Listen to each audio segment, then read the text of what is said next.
Hello বন্ধুরা, তোমরা সব কিরকম আছো? আশা হচ্ছে অনেক ভালো আছো। তোমাদের দোয়া, তোমাদের ভালোবাসায় আমিও অনেক ভালো আছি।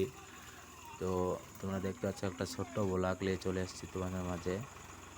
হচ্ছে গাড়িটায় পাট লোড লিয়েছে, 100টি পাট আছে। তো পাটটা এক সাইড আউলে গেছে, অলরেডি অনেকটাই প্রবলেম হচ্ছে। মানে আউলে যদি দড়ি মেরে ছিঁড়ে পড়ে যায় তারপর ডবল খাটনি, মানে খাটনিটা একটু বেশি হয়ে যাবে। তো অনেকটাই মানে মেঘ উঠেছে, বৃষ্টি হচ্ছে।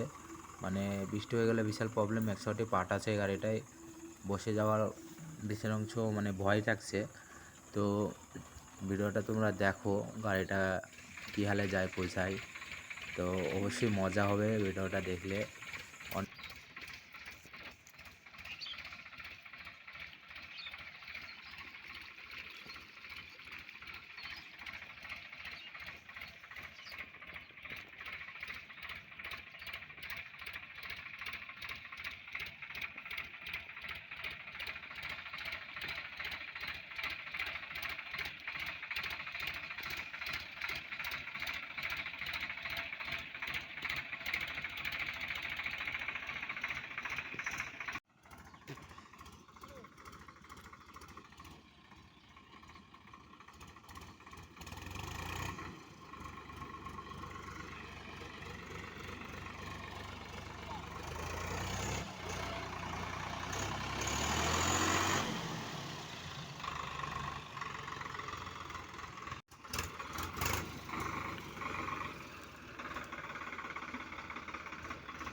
আল্লাহ আছে, কিচ্ছু হবে না, চালা গাড়ি।